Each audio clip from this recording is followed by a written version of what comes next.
Good evening. Happy Victory Monday, and welcome to the Steelers Sanctuary Podcast. I'm Leanne. I'm joined by Zach, Bob, and David. We are here to talk about the Steelers' 32-13 decisive win over the Las Vegas Raiders. Huge game. It's not to say, and we'll get more into it in detail, it's not to say there is an area for improvements, room for growth. I think just hearing the score is a little misleading. So we'll talk about that more. But before we get into that, let's talk real quick about some of the injuries and where we stand as of Monday the 14th. Zach Frazier was injured during the game yesterday, our center, which was absolutely devastating to see him leave the game. I think everybody in Steeler Nation immediately had thoughts of the worst. News came out this afternoon that it's an ankle injury, but it is not structural. So right now we are looking at like a week-to-week basis by him, unsure exactly when he'll return. Alex Highsmith, we've all been waiting to return to partner back up with TJ Watt, seems to be close to returning. There's a possibility that he could come back for the Jets game next weekend. Cordarrelle Patterson, our running back / wide receiver hybrid, and Nick Herbig are both still out. We're unknown. Hopefully we'll get some more updates about their status from Mike Tomlin when he does his press conference tomorrow. Jaylen Warren and Roman Wilson were both back in this game against the Raiders, although I would definitely say the impact from the two of them was somewhat minimal. So I think the hot topic of the week is definitely Justin Fields' performance during this game. You know, we waited all week. We talked all week about whether he would play the whole game or if he would be benched in favor of the returning Russell Wilson, or if Russell Wilson might even get the start. None of that happened. Fields was in for the entire game. And what did you guys think of Fields' performance? And what do you think where we stand at the end of week 6? Looking into the rest of the season about where we should go with this quarterback situation? It was the first time I saw a regression in accuracy, and that surprised me. But it was also a game where I think they opened up the Justin Fields legs plays a little bit more. So it was a trade-off. I didn't like some of the throws he missed, and I never like to assume why. But there's a lot of breathing down your neck. Russell Wilson's ready, a lot of talk, and I'm wondering if he wanted to prove something a little too much with his throws and not his legs. But honestly, I'll bring up this point probably 50 times today. The fact that Justin Fields had what was probably his worst day as a Steeler, and we still won like we did, makes me feel good. But no, it was a not okay day for Justin Fields, but definitely room for improvement on that accuracy. He's got to work on that. Absolutely. I mean, look, it's hard with Justin Fields because, yet, did he play his best game? No. But then again, I mean, if we don't have his legs yesterday, I cannot point to any one drive where I thought, oh, I wish Russell Wilson had been in there and he had completed that pass, because he didn't have time. I mean, Dan Moore and Broderick Jones are a problem. I mean, they're getting beat consistently. I mean, granted, Max Crosby is great, but they're getting beat like drums. I mean, if you honestly think that Russell Wilson against the Jets, who are a much better pass rushing team than the Raiders, is going to drop back 5-7 steps, hit his back foot and throw, then you haven't watched him play. He doesn't do that. He took 100 sacks the last 2 seasons.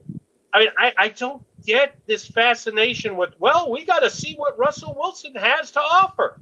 I mean, doesn't anyone notice this? I feel like I'm taking crazy pills. I mean, he holds the ball longer than Fields. I don't understand. Dave, maybe you can explain it. Well, here's the thing. As far as the game goes, Fields had his worst game as a passer. He had a passer rating of 75.9, which was the first time he broke away from his 90 or better passer rating. To me, it seemed like not just being inaccurate. Also, he was missing guys being open down the field. Calvin Austin III was open in the end zone. He completely did not see it. But he kept, he took over with his legs is how I felt. I felt that with his legs, he used that more to be able to be relevant in the game for them. So it's one of those things with that offensive line and the lack of wide receivers getting open. And Russell Wilson was number 1 in staying in the pocket last season. Fields was number 2. So honestly, it might not go very well with Russell Wilson back there. if he waits that long. And here's another thing, too. Are we going to allow Russell Wilson to be Russell Wilson and throw the ball deep a lot? I don't think we are. So I just don't see a reason to go to Russell Wilson. Honestly, look, Justin Fields has 10 touchdowns to 1 interception this season. You got 5 passing, 5 rushing. So it's not like it's all just rushing. He's even in that category. So for right now, I think that Fields is the better weapon, to be honest. So I would stick with him. Yeah, no, it's absolutely, I think people need to look at this from a different perspective. It's not Fields versus Wilson. It's what this offense dictates it needs right now. And I like what you said, Bob, about the long ball. I don't really think it matters if we want to let Russell throw that long ball if he's in there. We don't have the offensive line to give him the time to do it right now off the edges. So I don't care about us wanting to throw the long ball. Anyone who's looking at that screen saying, why aren't we throwing long passes, doesn't understand pass protection in reference to what that play call is going to be. So Justin Fields, the receivers to catch that ball. There you go. And I was Orslowski. We were talking about it in the green room beforehand. Orslowski put it perfectly that you have to look beyond the box score, and Justin Fields is hiding inadequacies in this Pittsburgh Steelers offense. We're not a great offense. We're a struggling offense trying to figure out its identity, and Justin Fields is the perfect quarterback because he gives us a chance. It may not be a Fields versus Wilson kind of thing, but I do think to some extent it's continuing to be thrust into that mold. You know what I mean? Because Wilson is sitting there and because we haven't seen what we think he's able to do, I do think that there's people who would prefer him. We're still hearing it from the national media in particular a lot. Although I will say today was the first time I think I've ever watched an episode of Get Up where all the guys agreed on something, and they all agreed on the fact that Russell Wilson should not be the Steelers quarterback. That the same thing Bob said, that he doesn't bring anything to the table that Justin Fields doesn't, but he doesn't have what Justin Fields does, which is the ability to scramble. I also told myself that this might have been Fields' statistical worst game, but I thought he did something that we admired in an earlier game where he brought, against Indy, where he brought us back from this deficit. You know what I mean? In Indy, he almost won. This time he did win. And I think, good quarterbacks can do that. I'm certainly not comparing him to Ben Roethlisberger, but Ben had games where he statistically stunk, or he had really bad games, and he somehow managed to bring us back. The Kenny Pickett fans sung his praises because he was able to bring us back in these games sometimes, and we win them. Do you know what I mean? And that was his big claim to fame. So I do think there's something to be said for that. He obviously kept his composure, kept his cool. He didn't get rattled. Yeah, I think that's a great point, Leanne. And let's be honest. I mean, it wasn't the media today that was so anti-Justin Fields. I listened to the Joe Starkey show, the Andrew Filipponi show, the PM team of Pony and Mueller, and the majority of the callers, I mean, not just like 6-4, it was like 9-1 pro Russell Wilson. And I saw it on social media yesterday. I interjected myself into an argument yesterday about it. Bottom line is, I don't understand why you're so hot to see a 36-year-old quarterback who won a Super Bowl during the Obama administration suddenly get a chance to come out like he's going to lead us somewhere. He's not. I mean, look, I will grant you, Russell Wilson is probably at this stage a better passer than Justin Fields. I won't dispute that. But how's he going to stand there and throw the ball when he's laying on his back? Shout out to Bob for doing the research on U.S. administrations for when Russell Wilson won the Super Bowl. It is true, though. Our offensive line is atrocious. I mean, they are awful. It doesn't matter the reason why. It's injuries. It's Dan Moore. It's Broderick Jones is having some mental breakdown. I don't know, but they are really, really bad. And without Fields struggling, without Fields scrambling some of those times to pick up yardage, I just don't see how we would have won that game. So I'm not saying that, once again, he's solely the reason we won the game. I agree, with Ohio's Most Hated, that definitely our defense was a part of that and part of the reason why we won that game. They got his turnovers. But unlike against the Cowboys, Fields was able to do something with those turnovers, scramble into the end zone for touchdowns. He was able to get the ball, hand off to Najee, had a good pass to Pickens. He had one interception that we got saved on, bailed out with a flag. But I mean, other than that, I thought he still protected the ball well. I don't know what else you can ask from him. I feel like even though it was his statistical worst game, I feel like we still saw improvements in tangible areas that matter. I think one thing that fans are doing, and you guys please feel free to chime in on this, people are equating him to Lamar Jackson there. And it's kind of been his whole career, but really with the Steelers now. Oh, well, Lamar Jackson can't win and Lamar Jackson can't do this. And I said last night, look, the thing is with Lamar Jackson, who's improved as a passer as he's went, I still don't think he's as great as everybody else thinks he is. But I mean, there's no denying he won 2 MVPs. Not a bad football player. He's a franchise quarterback. But Lamar Jackson is slight. He's skinny. Justin Fields is built like Derrick Henry. I mean, we talk about what a physical specimen Anthony Richardson is, Cam Newton was. Justin Fields is huge. And so could he maybe play this way and have a good, rest of the season?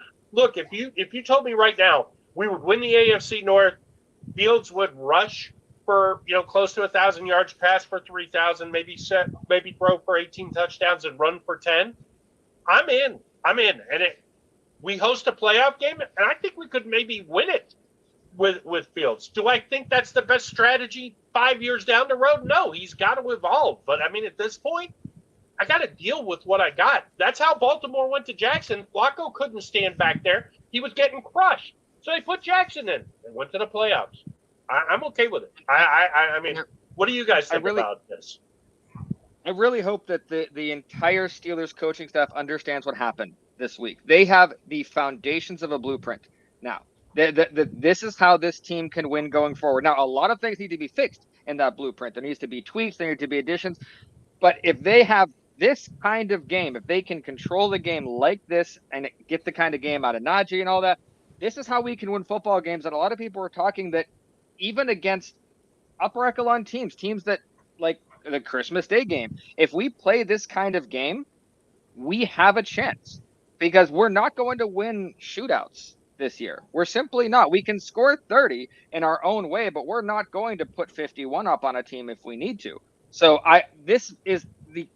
don't stray from this is what I'm talking about. Look at this, fix what you need to, but this is your foundational blueprint going forward for how this specific football team right now can win.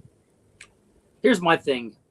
I said this on the last pod when we did the preview for this game, and I said that the Raiders fit what the Steelers want to do to win games, and that was they're not good against the run. So plug in Najee, plug in Justin Fields with his QB runs. That was going to be, a thing for success, and that's what happened. We didn't throw the ball well, but run on the ground we were amazing, and it just ended up going with the script of what I said. So I understand what you're saying. It's just that this was against a team that's not good against the run, who's struggling anyways. Once we start facing these teams like the Ravens and the Chiefs and stuff I'm not so sure that that's going to really be, a recipe for success, because I think shut down the Zach's point, if they build off of this, do you know what I mean? Then I think that there's some opportunities there for success. But I agree with you. This was definitely a favorable matchup that, swung in our favor for sure. And one thing I want to point out is I was actually incorrect about something. I made a comment either to myself or my cats halfway through the game that it felt like this was the first game in a long time Najee consistently didn't have to do it on his own. But then I went back and I watched the game, and even Brian Billick said that wasn't the case all the time. A lot of the blocks didn't work the way they're supposed to, and Najee was the one who was pushing through guys. So I understand what you're talking about, Dave, that they're not a good run defense team, but they weren't even a good tackling team yesterday because Najee was throwing guys off like it didn't matter. So it was a different Najee. It wasn't for him. Freiermuth had his best blocking game of the season. He really did. He really did. Last 2 games, he's been doing way better. And Najee, if you guys are seeing this comment, what do you think of how Najee did in the game? Did he split after the game? The big interview with Najee, the one thing he talked about was he needed these guys to, make a huge effort to get to that next level, to throw blocks. And he said that's why he was able to have such a good game, is because he was giving his teammates credit. But he's also in a way like saying, hey, when you make the effort and actually get to that next level and block, dude, that helps me tremendously. He said it without saying it. You know what I'm saying? And this whole thing about Najee, did he split after the game? He's talking about his press conference. I actually like when Najee, because he's unfiltered, but he's not disrespectful either. He's just unfiltered and is a straight talker. I love that kind of stuff. And he's honest. He's a guy that's taking so much shit from the media and from the fans. Like, and that's why I enjoy his interviews, because he doesn't disrespect people. He's just honest. That's a good way to put it, Leanne. And he was just being honest and saying, look, if you guys just make the effort and get to that second level and throw blocks for me, I can do this stuff. Now, there was a couple times where they actually missed their blocks, and he just made the Raiders look fucking silly. He had 6 forced missed tackles this game. 6. He was a fucking beast, like, honestly. But they did on some plays make that second level effort for him. But Frazier and McCormick were awesome yesterday. They did really well. Now, as far as Broderick and Moore, for the most part, good, but he did have a couple of misses too. And Sayamala, I think, did all right, but in general, had a better game. Yeah, better game than last week. Broderick's just been horrendous, but in general, Najee had a really good game, but he also brought up the fact that when these guys make that effort to really block, like Freiermuth, we know Freiermuth usually is not a very willing blocker, but these last couple games, when he really goes out there and tries his hardest to be a willing blocker, man, does it make a difference. And if they have the right personnel out there to block receiver-wise and tight end-wise, like have your Washingtons out there to make sure they're in a position to block for him, and have the right wide receivers out there that can block. Maybe that's when Roman Wilson was out there. I didn't do an all-22 or nothing like that, but they got to have the right personnel out there to help Najee do what he did yesterday, and they did. Yeah, I mean, Najee had probably his best game as a pro. 14 rushes, 106 yards. Hey, did I love him going into the press conference and getting into it with Dulac? No. Hey, I'm honest. I'm unfiltered. Let's be honest. You had your best game. You were hoping that everybody would pile praise on you. They didn't. You feel some sort of way about your contract, right or wrong, and you took and you went ballistic about it. Okay, big deal. And then you moved on and gave credit to your teammates and everything else. Okay, do I care if a player is upset because you're asking him a question about, you look nimble? I mean, it was kind of to me, it was kind of a shot at, hey, you think maybe if you'd lost weight the last 2 years, you could have run like that? I mean, yeah, I could see why he would get upset and do all that. Did he ruin it because of that? No, because he still had his best game as a pro. He's probably going to win all kinds of Player of the Week crap for this week. Okay, great. Awesome. You did it against the worst tackling team in the NFL. I mean, let's face it, the Raiders are one of the things they said at the beginning of the broadcast, and they were complimenting Diablo being back, was how bad they were at tackling and how good they were doing today. So, okay, it's nice. We did it against the Raiders. You do it against the Jets, and I'm going to be really impressed. I thought Bob Pompieri made a great point on this earlier today.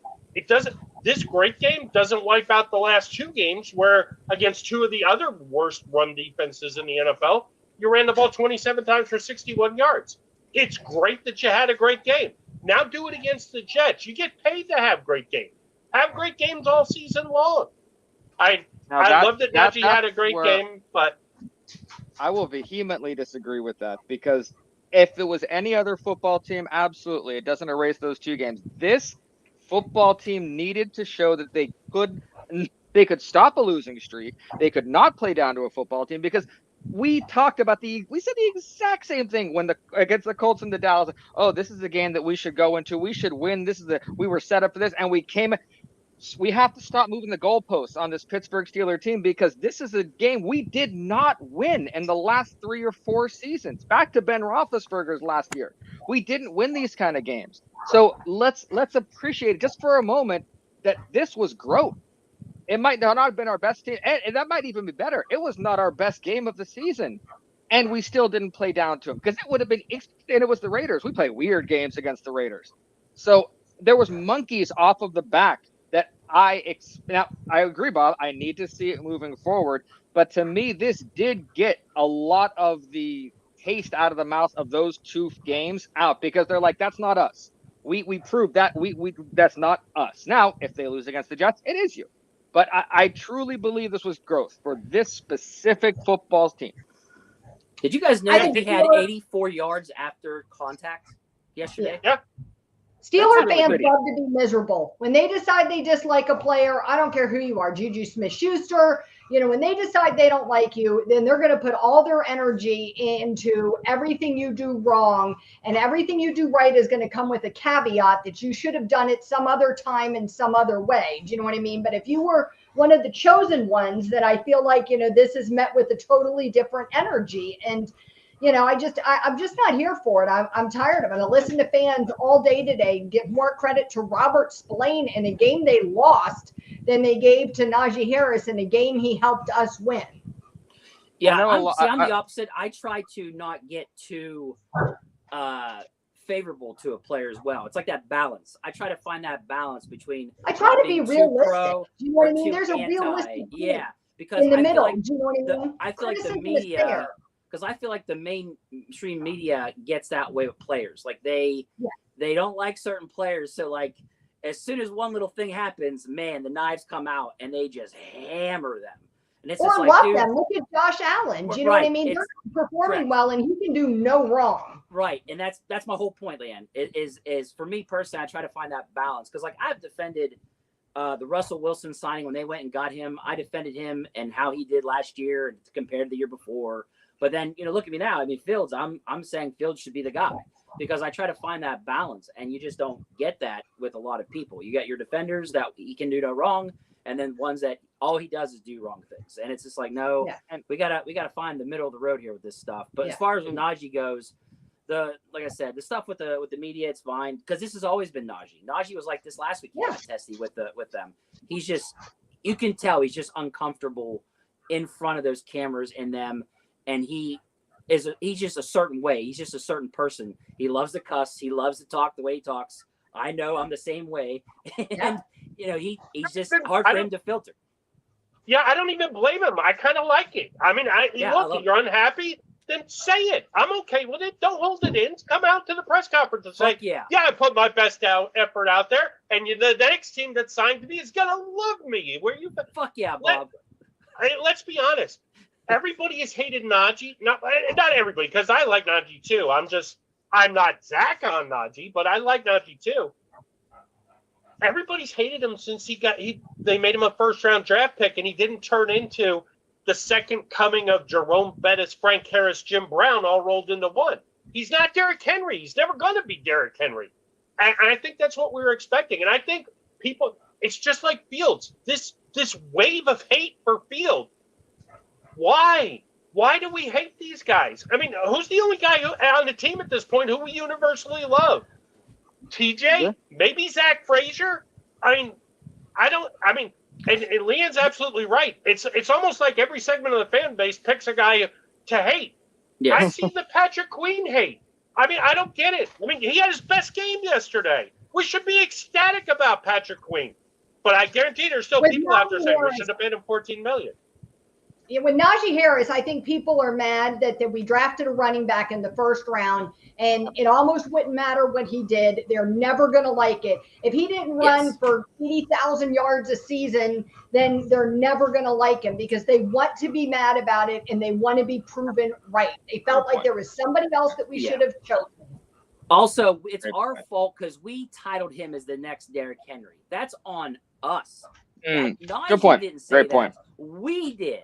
And that's why it's not his fault. He's not out here to be the next Derrick Henry. He never wanted that. That's our fault for crowning him the next Derrick Henry. And that's what people got to understand. Their expectations versus reality, and that's the problem. And I agree with you. We have this horrible offensive line, and yet he still has managed to have 1,000+ yard seasons every year. And I understand that the standard has changed, but you can't move the goalpost that much. And he has performed quite well considering our crazy quarterback situation, our terrible offensive coordinator, and our terrible offensive lines. I think he's done better than most running backs would have done. Yeah, and just real quick, Kobe Kenobi, thanks for subscribing. We appreciate it. See, Gary got some new faces in chat. Ask away on those questions. We'll try to get to all of them. Agree with Gary. Agree. Patience and trust, Gary. I agree. Now, I will say one thing about Roman Wilson, because we were talking about how he didn't have any catches, didn't have any targets.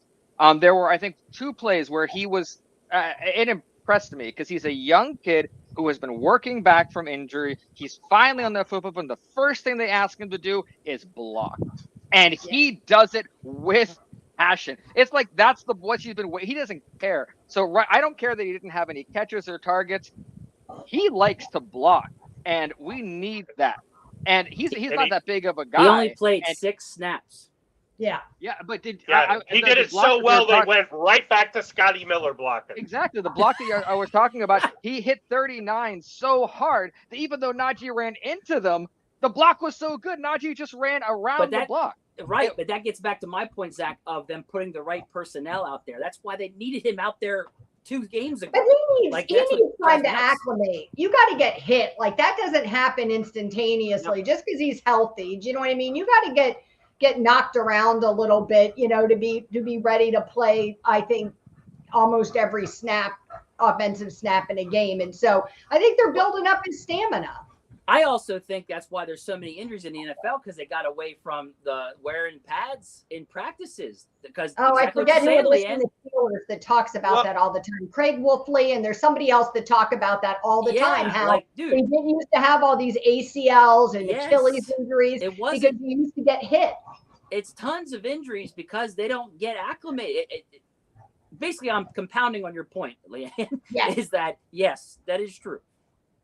I saw a Simpsons meme yesterday with Grandpa from The Simpsons sitting around a group of kids. Back in our day, we used to practice twice a day in pads. Well, that's like being a boss now.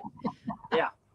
It is true, though, when you think about it, the Steelers do it more than many other teams. So, think about where we are with our injury situation, and we do more physical practices than you hear some of the other teams don't do any. Right. I am going to push back on Roman Wilson a little bit, though, with this always working himself into game shape. He's a rookie who's been healthy for at least 3 weeks, healthy scratch for 3 weeks. If a rookie can't get up to speed to play maybe double-digit plays, and he's got to slowly work in the game shape, I mean, I think that's more of the Joey Porter last year. I mean, look, I actually think it's worse than Joey Porter because our wide receivers are so bad. There's no way Roman Wilson could be worse. Send the kid on a crossing pattern and see what happens. I agree he could play more. I agree he could play more than he did. I just still think that, he hasn't been in an actual football game in some time. Do you know what I mean? And he missed all of the training camp, and I think that takes some time. I will say the last thing I'll say about the offense is I got really used to over the last 3 years knowing that I knew better than the offensive coordinator. For a game believing that I was better than Matt Canada at his job, and it was normally true. I am a big part of my acclimation to this new era of the Steelers, where I'm hoping we actually bring in the right people on offense, is believing they know better than I do. That has a lot to do with, I think, taking my frustration at what I'm seeing compared to the results out of it. Because what I was seeing didn't match the results I thought we were going to get. I was like, where's Pickens? He's invisible. Why aren't we doing that? And we won the game with over 32 points. So that's just a personal thing I'm working through. I think a lot of us as Steelers fans need to realize that even though Arthur Smith might not be the best offensive coordinator in the NFL, he knows better than us now. It's not Matt Canada. So when it comes to how we use Roman Wilson or where we're using George Pickens or what people we have in, while I don't like all the toss plays, one of them did get us the 36-yard touchdown. So something is building and working, and it's a process. But I have to more than I did earlier in the season, and that's what I'm working on.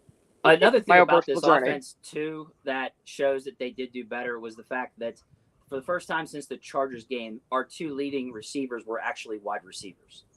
Pickens and Calvin Austin were the top 2. Nice to see, because we haven't been seeing it often. Yeah.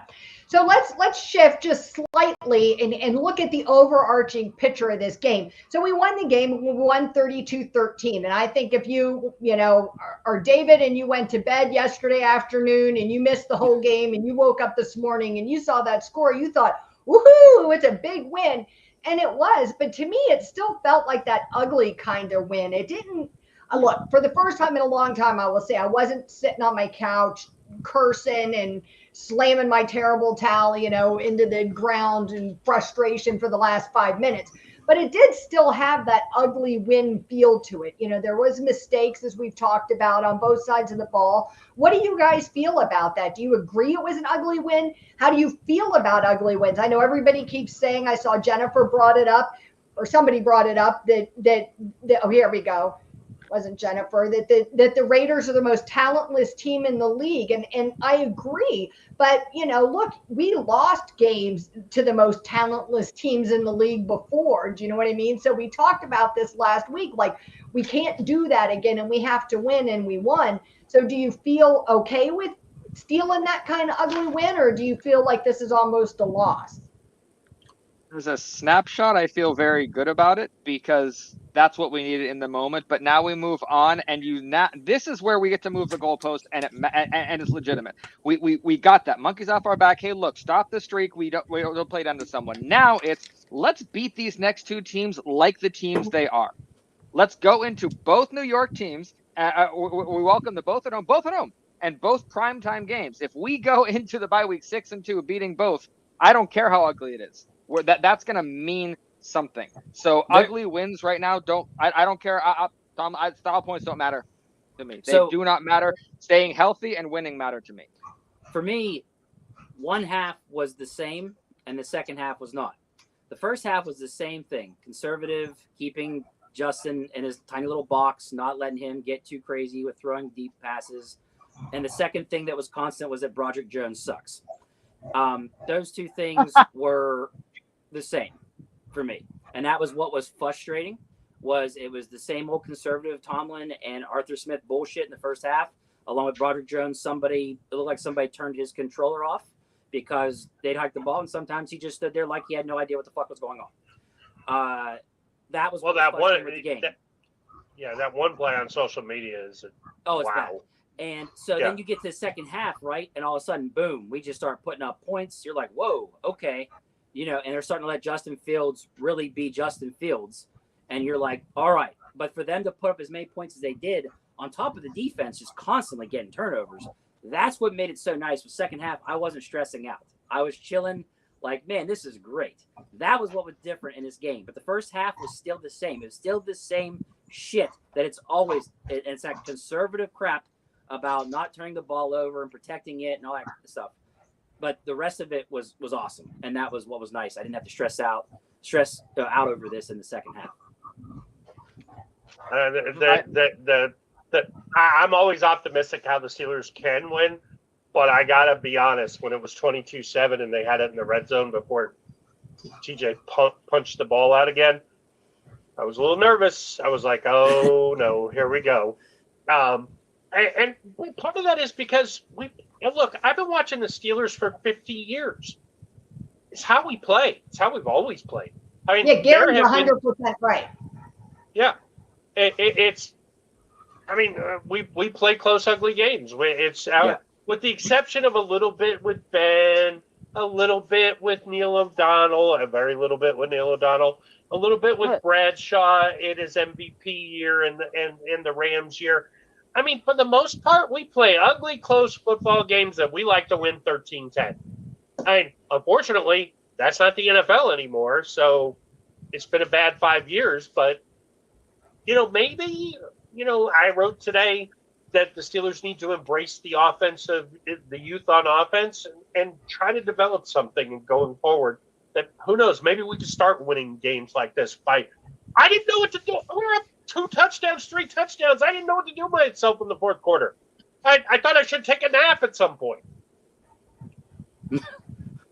I got to say that I'm really worried about Broderick Jones. Like, I think, I won't speak for other people, but I felt like we kind of did him dirty, moving him around some. Do you know what I mean? And maybe that created some issues with him. But I feel like now, like, look, let's just be real here.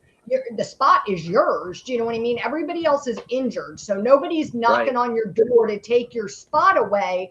And you played this position last year and played it well. So, dude, what the fuck? Like, why are we struggling this much? Like, it doesn't make sense to me. I don't understand. When he struggled initially, I thought, okay, he's angry. He's frustrated. He's a little bitter. He's nervous. Do you know what I mean? He's going to settle in because he's a first-round draft pick and he wants to play. I mean, that has come through all along that the kid wants to play, but he's terrible and he's struggling. And I don't understand why. I don't feel like it's being addressed. Nothing ever gets addressed, so I shouldn't expect that. But I know me and Bob vehemently disagree on this, so we'll stay away from the major hot points. But one thing we do agree on is that Broderick Jones was misused, and there's a very good chance we broke him. Now, that's where me and Bob disagree. Break the kid like that badly with 3 games. Dave tweeted that out yesterday. That's where me and Bob start to disagree about why the breaking happened. So like I said, it's going to become a big argument if we get back into that. But the point is, Broderick is approaching that B word that I don't since Devin Bush, and Artie Burns, I don't think I've used. And regardless of whether we did it to him or not, the kid can't play right now. And I whether it's he doesn't want to or he can't is a whole thing that me and Bob will probably get into on our own thing later. But it's a problem, and it's a danger because it worries me because it's gonna hurt someone. Someone's it's a bigger problem right now than the wide receiver problem. Like it's a huge issue. It affects Justin Fields is the only reason we're getting by is because Justin Fields can get past the free runners that are coming at him, past Broderick Jones, who's apparently just marking the guys as they walk by him. Right. Look, the individual play that's going around on social media where Crosby he's by him before he even gets out of his stance. It is possible that was crowd noise. And I'm sure if you watch every snap on every tackle, you're going to find an occasional play like that. Do I think he's tanking on purpose? No. What was he going to sit there and say, hey, Crosby, you got a free shot at Fields. Go have fun. I mean, I almost kind of think maybe it was the design of the play because both guys came off the edges and Fields immediately takes off up the middle. Yeah. That's what I thought. I thought at first it was a design play. Right. That or he thought it was a different play. I thought that maybe he got the play call wrong. Yeah. Because the way he reacted was, what the fuck? He looked like he did not understand what the play call was. Because when that guy took off, it was almost like he didn't understand the snap counts. And then 2, he turned and looked over. Was like, what is going on? What in the world's going on? Like, he was completely. So I don't know if he's not, he didn't get the play call right or what. But that's what I took from. That's not the first time that's happened. To be right. I thought maybe there was supposed to be like a screenplay or something, and that's why he let him go. And he thought the screen was supposed to happen, and it didn't happen. So he was confused. I let him go, and what is going on? Yeah, and to Fields' credit, he didn't hesitate. He didn't stop. He hit his back foot, and he saw, and he was gone. He was right up the middle, gone. That's why I almost feel like it was a quarterback run. But it's not. We're talking about. Both of our tackles are terrible. Dan Moore on the one sack was, and then I thought Trey Essex made an excellent point last night, or on social media. The strength of your line, the first play when they ran it up in between the guard and the center, and McCormick and Frazier were pushing them down the field. That's the strength of your run game. Why are we running halfback toss tonight? Yes. I know he broke that one, but stop running. I don't even want Jalen running the halfback toss. He broke 1 out of like 72 attempts or something. Right. I mean, it was ridiculous. It doesn't make any sense. I don't usually put a lot of stock in PFF, but just to give it context for Jones, his overall grade is a 46.8 for 2024. That's 103rd out of 115 tackles. So if that puts in perspective for people who are thinking maybe it's not that bad and Liam's exaggerating, he has played 243 offensive snaps so far this year. and he has had, which is 31st out of all tackles. So that means he's playing a lot.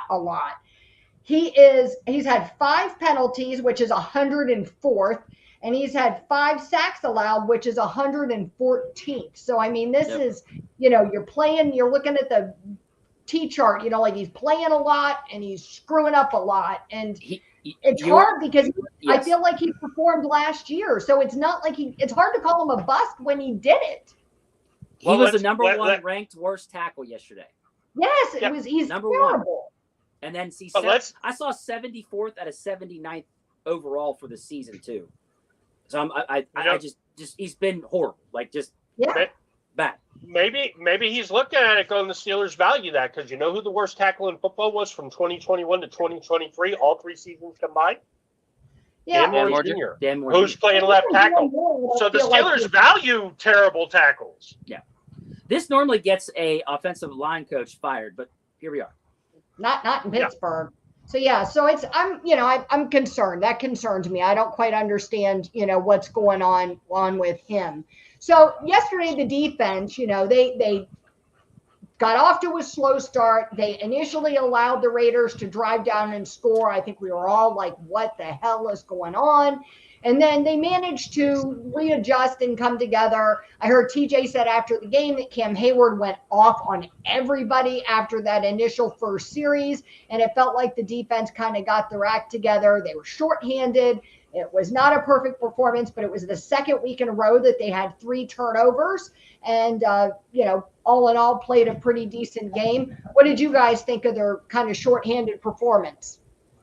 I actually was not surprised at all about that first drive. I'm going to go back through the text chain. It's somewhere. I said the Steelers were going to allow an opening drive touchdown, and then we were going to shut it down after that. Yeah. That to me is going all the way back to Dick LeBeau. To me, that's how it is. You kind of tested out what's going to happen, and then after that first drive, you shut it down.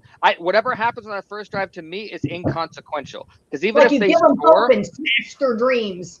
Exactly, and let's see what they're doing. Let's take a look at how they're working, and that's what I wanted to see. And I think you said that Cam Hayward had that reaction. That is what makes this Steeler defense what it is, because that first drive historically doesn't matter. You fix it and you get mad about it, even though you know it's inconsequential. You use that as your bulletin board material. So this, to me, I know I'm praising Terrell Austin a little bit more than everyone else is, but I genuinely feel this was one of the better coached games by Terrell Austin I saw. That he knew that even if it was against a bad team, he was down 3 edge rushers. Like he was against, I mean, that's a lot, regardless of what kind of team you're going against. And we still got, even though we didn't get the numbers, we still got consistent pressure. We consistently created chaos, and we shut them down. So I didn't expect us to rise to the challenge like we did. We never run the score up like crazy, like 58 points or whatever that game was yesterday. Like we don't ever do that, hardly ever. So to me, I don't expect that. So I have always have this expectation that games are going to be kind of close, even when we should win, even when we're supposed to win, and all of this, even when the team's not very good. So I felt like the fact that we scored over 30 points was kind of a win. I mean, yeah. Am I glad the defense played pretty well? I don't agree there was a lot of pressure. I don't think there was. I thought TJ's 2 fumbles and the interceptions were huge because the Raiders aren't a very good offensive football team. They have Brock Bowers, and that's about it. Now, is Devontae Adams good? Yes. Is Jacoby Meyer good? Yes. They weren't on the field. They're the worst running team in football. And it's not even close. I don't even think they've rushed for 200 yards for the season. I mean, that's how bad they are. And their best running back was hurt, Zamir White. So, I mean, am I happy we shut them down? Yes. I think we did well. It was hard to get excited about it. But, I love the TJ punch outs and things like that. But, I mean, let's be honest. If TJ doesn't cause those turnovers, are we sure we win by 2 or 3 touchdowns? I think we still win the game. But, I thought it was going to be high scoring all along. That's where I see things kind of reversed, because I'm a broken record. Steelers spend the most money in the entire NFL on defense, so my expectations on how we win games are flipped. Whenever an opposing offense is on the field against our defense in the last 2 minutes, to me, that's our 2-minute drive to win the game, because our defense is most likely going to step up more than our offense is. So yesterday, that's how I expect us to win those games. Our defense is bend into a break. You get down there, we force something. And it's happened all year. Corey Trice's interception at the goal line, consistent turnovers when it looks like they're going to score, and that's what I expect from our defense. Not normally, but because of the way this team is constructed, that should be the expectation, and it shouldn't concern us that that's how we're winning games. Well, here's the thing. Something happened yesterday that hasn't happened all season, and that was that 2 linebackers led the team in tackles, not safeties. First time. First time whole season, Minka. 2 linebackers led. It was Queen and Wilson. Actually, 3 out of 4 was the linebackers leading tackle. Landon Roberts was like 4th. I think 3rd was Deshaun Elliott. But either way, that's a good sign, because it had been the safeties, Elliott and Minka, almost every game leading to, and that's bad. It should be your middle linebackers. So to have a game, and that's how we know that Queen had a good game, because he led the team in tackles with 13 tackles. Yeah. And he had tackles for loss. He was snuffing out screens. He was doing a bunch of that. He looked great. Now, is he getting turnovers and stuff like that? No. But the fact that he was just leading the team in tackles is good enough for me. You're the middle linebacker. You should be that guy that leads in that category, period. Yeah, I agree. I told you guys, we talked about this a while ago, that Arthur Moats had said he felt like, that Queen needed that time to adjust to being that guy that's in there for virtually every snap, that's like a different level of playing fatigue. And he felt like by about week 6 or week 7, he would start to turn the corner and improve. So I hope that's the case. And that's, he definitely did look much better. So hopefully that continues to happen from there. He also said that he was the board comment. I think I took that as more funny than anything, because in this specific defense with the amount of playmakers, he had to find out where he fit and what his role was and what he was expected to do. Because, okay, well, Minka does this here, but okay, Cam does this. And that takes a little while to make sure you're not stepping on other guys' feet while you're trying to do your thing. And I love that you said yesterday, it seemed like he knew exactly where he was supposed to be. He knew where the lanes were. And if this was just the beginning of what we're going to get out of Patrick Queen, we're going to get every single penny's worth. We talked about this. It sometimes takes these guys time. Different. Yeah. What's that? Yeah. And every week it's been something different with all the injuries. You know what I mean? Highsmith's injury, and then you have Peyton Wilson, and they got Nick Herbig's out. And you know what I mean? So like every week the defense is something different these past few weeks. And so I agree with you. I think he finally found his place and where he fits. And yeah, I thought it was huge. And I think it's going to grow from here. It's Cole Holcomb 2.0. I brought it up about 3 games ago. It's the same thing. They figure out what they're going to do, and they get acclimated to the defense. They figure it out, and boom. So let's hope this continues. Well, we bring up Cam Hayward, how much of a beast he was yesterday. Yeah. Cam was insane. He was. So was Keanu Benton, too. I mean, big fumble recovery on the TJ punch out, some really nice run defense. I think that backed up what we were all saying about the defensive line, because I guarantee the defensive line stepped up and talked to each other during the week. It's like, listen, we got the edge rushers out. It's on us this week. We got to create the chaos. And they stepped up. And if I could just go back and tell myself in the preseason, okay, Zach, you need to calm down about Cam in the season. I really wish I could go back and tell myself that. It was hysterical today. I listened to one of those Brian Baldinger, he does little breakdowns of plays, and he did one today at Cam Hayward, and he's like, Cam Hayward hates rookies. He's like, he might know that Jackson Power-Johnson's is a rookie, and maybe he respects him as a player, and he's like, but he doesn't like him. And he was like, smack, smack, smack, smack, and just kept like showing how he breaks with Cam knocking him out of the way.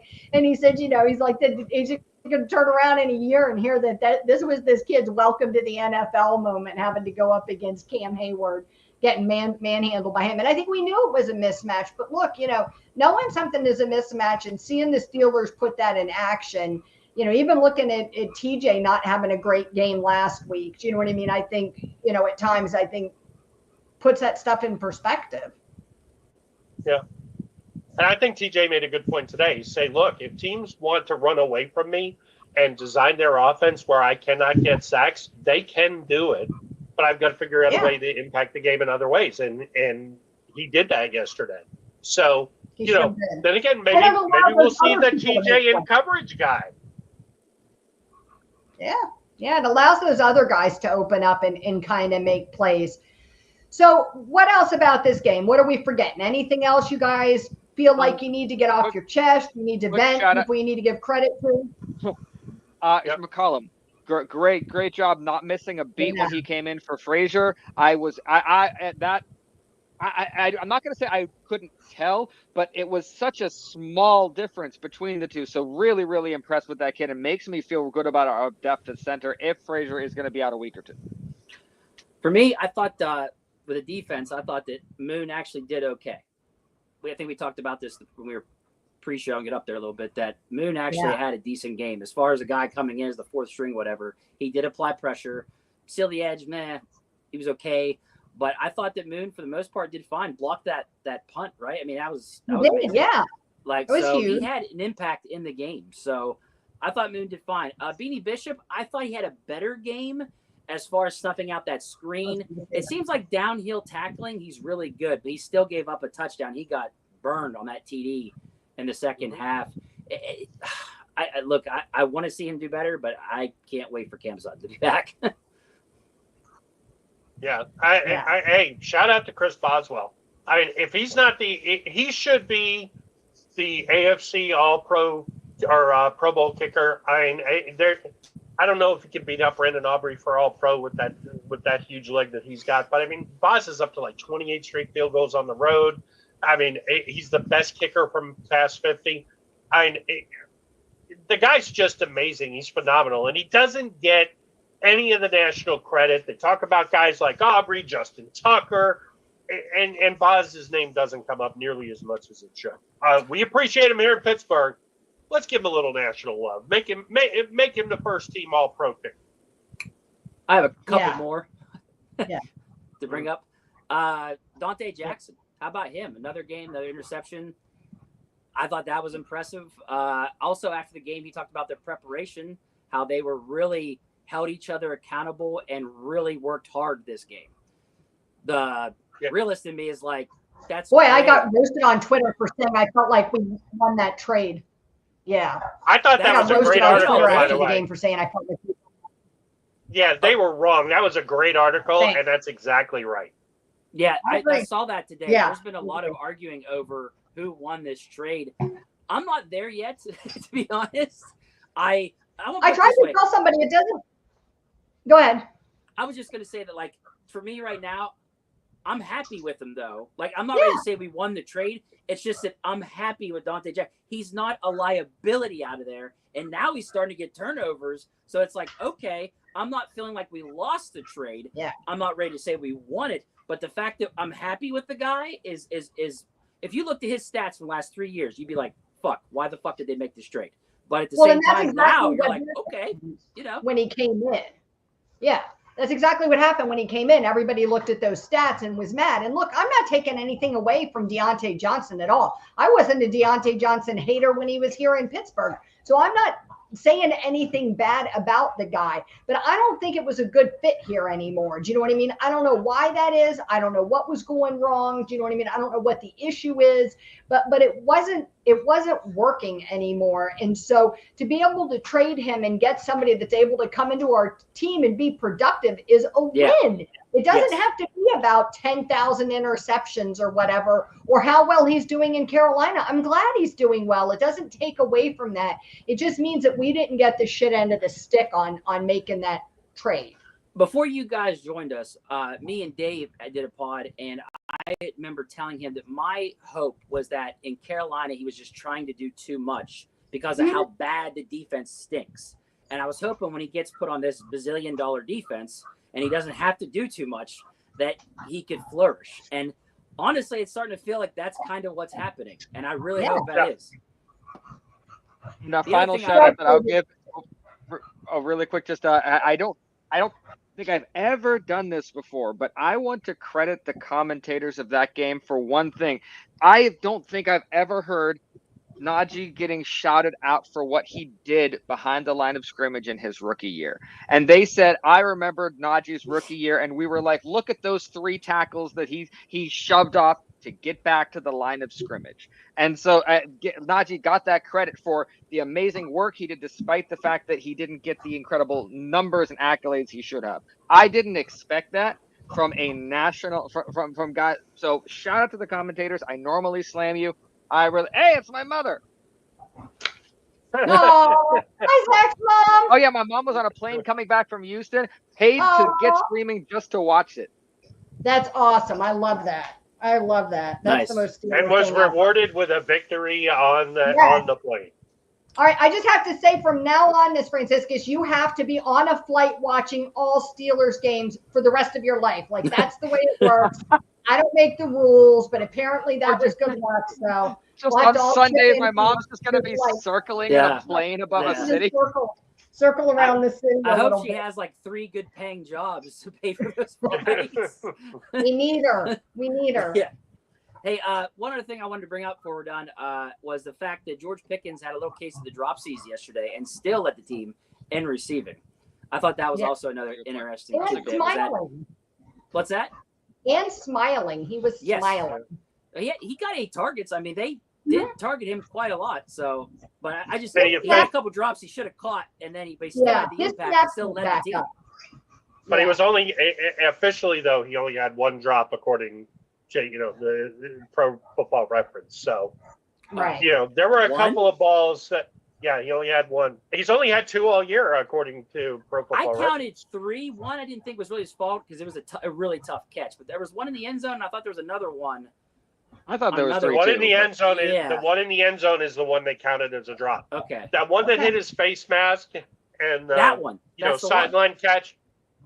The sideline catch along the sideline. I mean, yes, give him a it's break George on that one. Pickens. He usually catches that ball, but it's still a ball The only one 1 or down 2 the receivers sideline could where he had catch. to leap for it. I'm not talking about that. I'm talking about the one where it hit him in the fucking helmet. Like, bro, you got to Hey. catch that. Oh yeah, wait, turn it around. Yeah. He Yeah, should but have the had ball it. hit him as he turned his head. I don't. That's on the quarterback to me. You got to time it to where the guy can see it to get his hands up. I think. For You know, Pickens, Pickens should make these catches. I'm just saying. He usually makes these Yeah. catches. But they're not, the stats guys aren't going to penalize him for if you run and you turn and the ball hits you in the face before you can get your hands Well, up. They're not. for David Korb, the stat guy, yeah, he fucking needs to make those catches. I'm counting him as drops. I'm gonna put it that way. Hardcore stat guy. I'll say Yeah. this, that watching the Washington Commanders play and watching how well Jaden Daniels is playing is remarkable. And the one thing I see from him that we haven't seen in Pittsburgh since Ben left is that kind of quarterback anticipation. You know what I mean? You Yeah. throw the ball, not only that your guy is running the right route, but that the quarterback times it properly, you know what I mean, for when the player is going to be there. And that to me is something that that sinking has been missing a little bit, first with Kenny Pickett. And I think it's a little bit off for Fields. I'm not an NFL quarterback, so I'm hoping that that's a skill that he can continue to work on. Do you know what I mean? As he plays more and develops chemistry with his one receiver in Freiermuth. So, but to me, that was the thing that Jaden Daniels has with these guys that are out there playing for him is you see that chemistry in action. Yeah, He you hope also that has that's a exceptional coachable touch. thing. What's Yeah. that? Coachable. Yeah, you Yeah. hope that's a coachable thing. Not Yeah, something that's It's- what it is that's what natural. I'm saying. I hope it is. Yeah. Well, the one thing, if you watch it close, Daniels has exceptional touch. Fields has a little too much, and I hate to say this name because he's not, but he has a little too much young Elway in him, where every pass has to be 1,000 miles an hour. He Mhm. does everything. His next step of development, as far as I'm concerned, the quarterback coach should be working with him on touch. It doesn't have Yeah. to get there 1,000 miles an hour.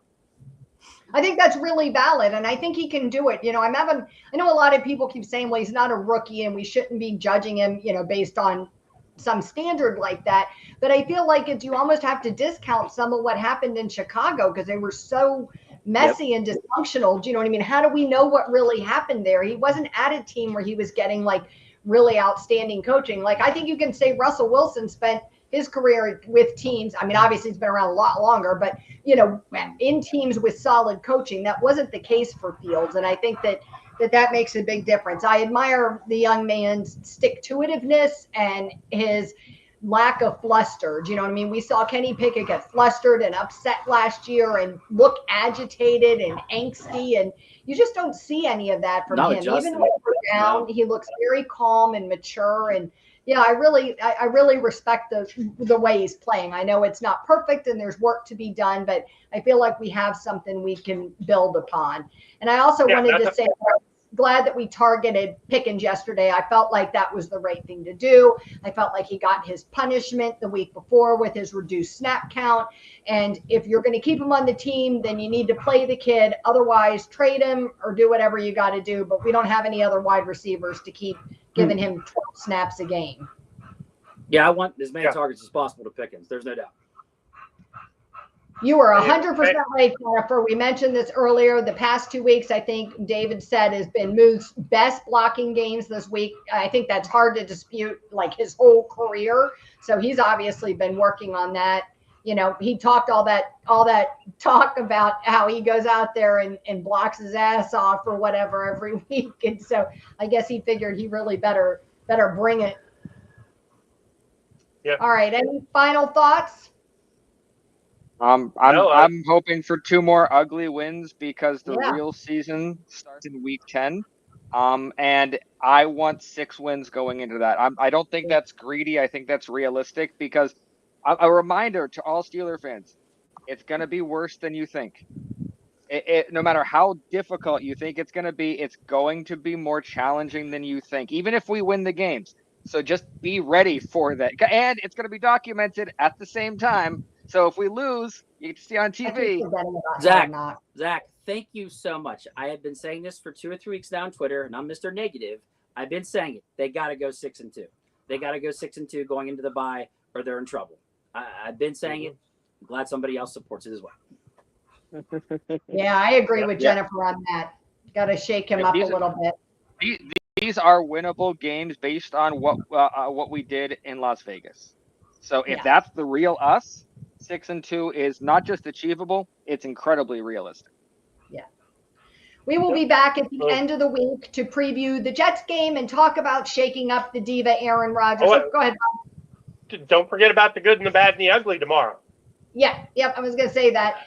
We also have a Good, the Bad, and the Ugly show that we do on Tuesdays where we'll kind of go over who our best, worst, and worst players of the game or positions were from last week's game. So we'll talk about that. We also do some intermittent TikToks and shorter videos that we put out to you. So please, you see all our social media handles under our names. Please like, share, and subscribe to the podcast. Also to our individual pages. If you're catching this after it's already been filmed, we still want to hear from you. So please drop us a comment. We'll address it on the next episode. You could also shoot any of us a DM or a message, or shoot a message to the podcast as well. We would love to hear from you. If you've hung out with us today, all the people that came and dropped comments, Gary, Jennifer, all of you, Zach's mom, and Charlotte, we really, really appreciate it. The interaction from the fans, from people watching, I should say. Much better. Yep. Oh, yeah, that was huge. Our new subscriber. So having those people here makes this so much more enjoyable for us. And we think for you all that are willing to hang out with us and listen. Have a good night, everyone.